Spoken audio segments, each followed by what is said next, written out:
But it was one of those things that it hits you emotionally. Yes, I was just going to ask, was it quite an emotional experience? Unbelievable, incredibly. Because it literally hit you with those sound waves from head to toe. Yeah. Which does things to a really human does. being. It really does. Yeah.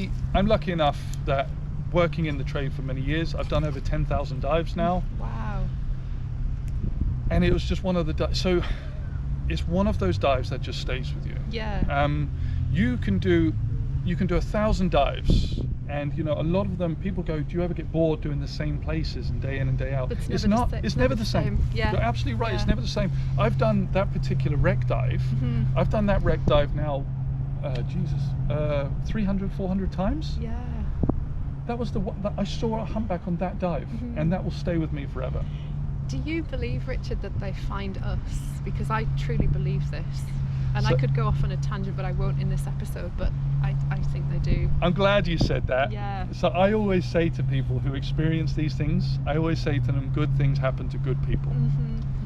And I don't know why, but like when I swim, I have like a little net bag. Yeah. And every time I pick up trash, I feel myself mentally asking Poseidon, I'm like, look, I'm cleaning this up for you. I was like, give me something special here, kind of thing. Yeah. And I know it's silly, but also I believe that I've always been told that, you know, if you ask the universe will give. Definitely. And it's happened for me with jobs before. That I never thought, well, I thought that were maybe out of my reach. Yeah. And it's worked for me, and I still do that to this day. And I think that's why I've been so lucky. Bit of a deep dive question now, metaphorically speaking. Has diving made you more spiritual in any way? Spiritual, it's a good question. Has it made me more spiritual? It's definitely altered my personality. My thinking of life. Yes, I'm much more peaceful. I'm much calmer.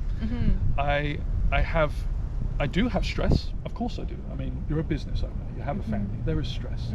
But it's manageable because of the job that I do. When I go to my job and I'm doing my job, that's where I find peace. Yes. All the complications in life are up here. Yeah. Has it changed? Yes, it's definitely changed me. 100% it's changed me. Yeah. It's I feel like it's made me more aware of things. It's made me more conscientious about bringing joy to others. I know it sounds like my job is to teach people, yes, but also to guide people. And when I do that, the joy that I get from showing people something for the first time is immeasurable. It really is. It's a wonderful feeling. Yeah. I can't help but come back to the topic that happened right before we were filming. There are obviously risks to diving, and there's a helicopter going here. People need to be very careful. Could you just share very, very briefly about that and the fragility of life and death, and how that also affects our thinking as a diver? Does it affect how you view life, having witnessed this kind of the extremities of the dangers of diving? It's a really good question. That's a really good question. I always said it to people before, if you live somewhere long enough, you'll see a dark side of it. You know, I lived in Thailand for a long time. It was a beautiful, wonderful, incredible place with phenomenal people. But there was a dark side to it. I've been here in Japan, which is one of my favorite places in the world, but there is a dark side to it. And I do consider that I live in the ocean as well. And I have seen a dark side to what it can give. We are very reliant on the technology that we have in order to keep us alive under there. And unfortunately, things happen. And in the blink of an eye, something that's so joyous can turn quite dark. I've been unfortunate enough to witness these things on quite a few occasions. I suppose the probability of it as well, not to put people off diving, because you've been diving, you said 10,000 times. There's bound to be instances where you witness things. That's just it. I think as human beings, whether it be scuba diving, skydiving, rock climbing, we seek things that are going to buzz us. We seek things that are going to make our heart race a little bit. And like I say, you want to tick those bucket list items off, and sometimes that requires a little bit of faith in what it is that you're doing. There are risks in diving. There absolutely are risks in diving. You're breathing under the water.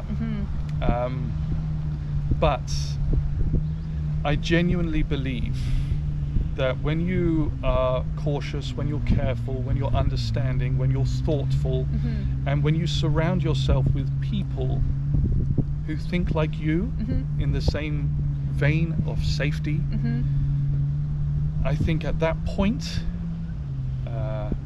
you increase the safety a lot.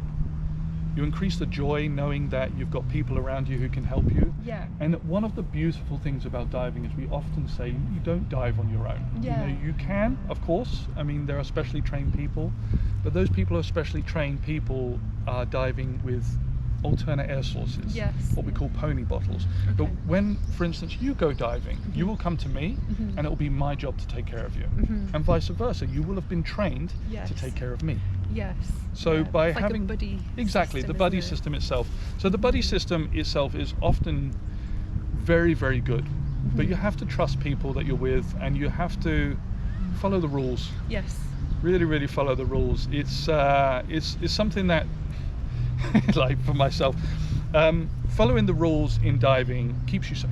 Yeah. Long story short, it keeps you safe. Yeah. It keeps you safe. It keeps the people you're with safe.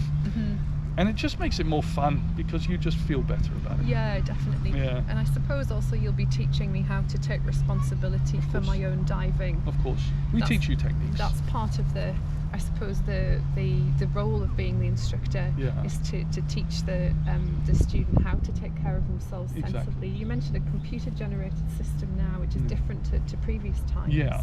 So that's just it. The role of the instructor is got quite a few responsibilities once they hand that person their certification card. So you have to be able to leave my line of work, you have to be able to leave my school, so to speak, feeling comfortable with yourself, comfortable with setting up your equipment, and actually comfortable with just being in the water. Yeah. So that's why everything is taken so slowly.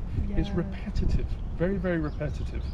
And it requires, how to put it, peaceful thinking, peaceful mind, but also the fact is when you leave me, you would also be able to take care of yourself in the event of an incident, as well as somebody else in the event of an incident as well. So we teach all those kind of things, what we call self-rescue or buddy rescues. Right. Very, very interesting. I just can't wait. I can't wait to get diving, actually. So thank you for watching. You're watching The Culture Cave. Bye. Bye.